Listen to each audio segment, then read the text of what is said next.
Hello, my name is Ghost, and welcome to Battlefield Reconstruction. Today, we are here in Tank Mechanic Simulator, looking at a recently discovered wreck of a KV-1 type tank from the USSR's armored forces of World War II. Now, upon initial inspection, there's no noticeable signs of any exterior damage, except say for the engine cover being completely gone and some of the track missing. However, those could very well be from being buried, as you can tell it was. Now, if we are to open up the hatch on top, we can tell that whoever left this tank left in a hurry, as there is a large amount of unused shells within,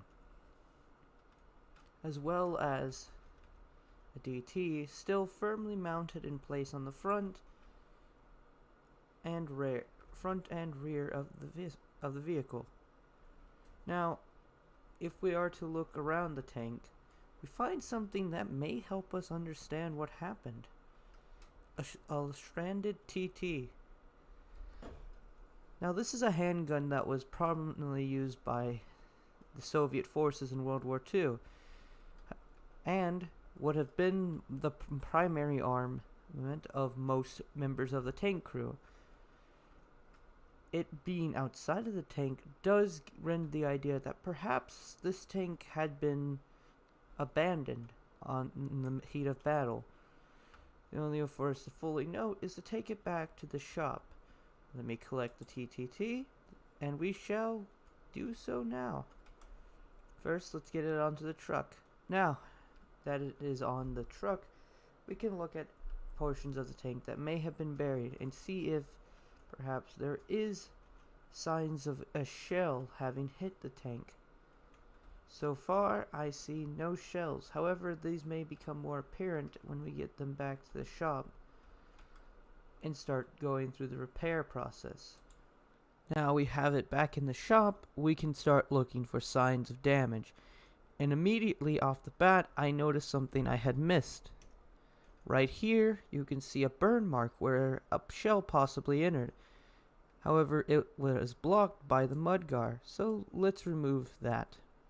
Now then, we have a clear sight of the fact that, in fact, a shell had hit this tank. Now let's check the other side and see if perhaps we had missed it due to it being hidden by a structure. And in fact, it wasn't inside of the structure.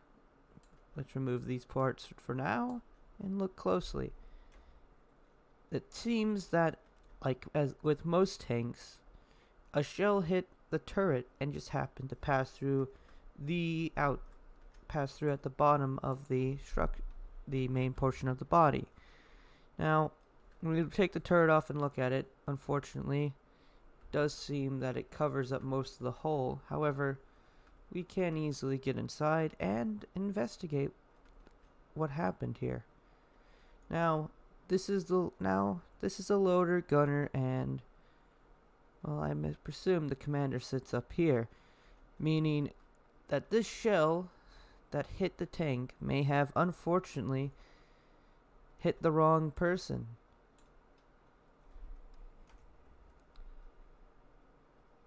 Now in the interior, I'm not seeing the exact entrance point, which is strange because it should be right about in here. But let's clean it up a bit so we can actually see a bit better in here. The shell would have gone in right about here, which would have taken out the loader and potentially caused shrapnel to hit the gunner. The commander would have probably have evacuated out of the hatch, and that's why we found the Tokarev outside of the tank. Despite his attempt to escape, it seems he may have failed, and the rest of the crew was left to abandon as well. The tank wasn't scuttled or anything, or destroyed by its own crew, as it wasn't probably a losing battle. However, we do have a lot of AP, armor piercing, and high explosive rounds inside of the tank. So it wasn't a tank that was battle hardened per se. So maybe the crew got hit once and just simply left. Now I will be restoring this tank, and we will see what it looks like with its damage in retrospect to the rest of it being repaired. As this is a time-consuming and boring process, I will leave it out and then go over the full story of what I believe, based upon the damage, happened to the tank. Little observation I made while repairing it. It seems that on the side that the shell exited, the track is completely intact, almost as if nothing had hit it. However, on the other side, the track is snapped, some of the wheels are missing, and in one location, an entire road wheel and suspension arm are completely gone. This will, of course, affect my ending idea of how this played out and what caused this tank to be left dead in the water.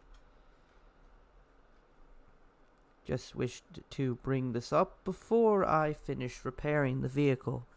And we are done with the restoration process. Now, I haven't replaced any parts or anything that weren't with the tank initially upon its discovery.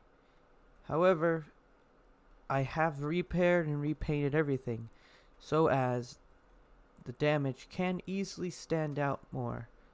As you can see, you can tell where the round entered and exited the tank much more clearly. And now time for the battlefield the telling of the battlefield story of this tank as I believe it went. Feel free to leave a message down in the comment if you think there was a different way that these events could have gone. Now, we will be following the story of a young man named Vasily, a common Russian name, and most of the names I shall be using for the telling of the story are common Russian names. Vasily was a young man in the Red Army, a new recruit, if you will, and he has been tasked with driving a KV-1. At the time, this is the newest of the tanks that were coming out, and it was believed to possibly be the thing that would turn back the German advance into Russia.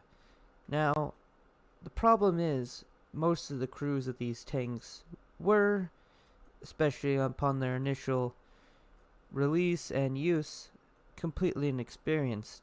Vasily and members of his crew were not as experienced as they probably should have been. Training was very minimal, and so this resulted in what happened. Vasily was the driver. With him was a commander.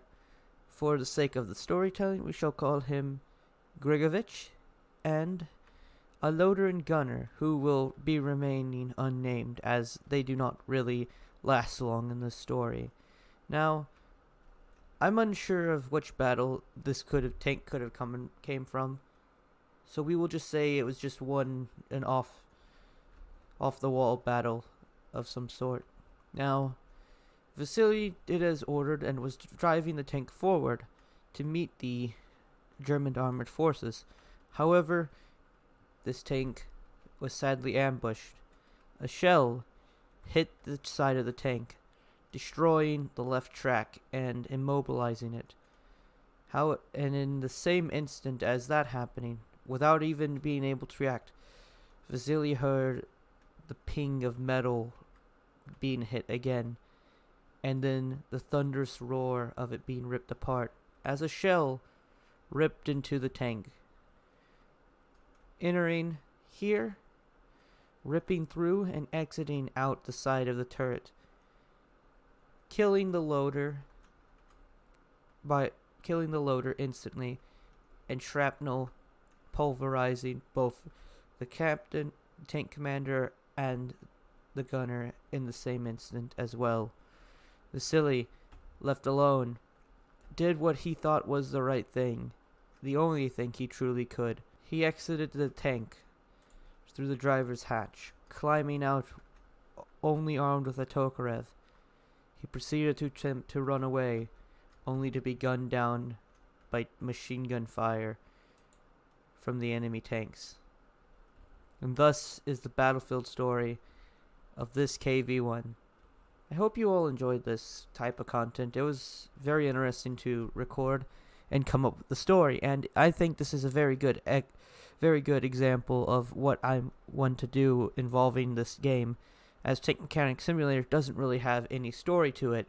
But now that they've added the damage system, I believe this is by far the best part of it, and I think would be the greatest portion of it for content-wise, of reconstructing the stories of what happened to these young men inside of these tanks. If you think so, let me know down in the comments, and leave a like to let me know that you enjoy this style of content. And as always, thank you for watching, and I'll see you in the next video. Bye-bye.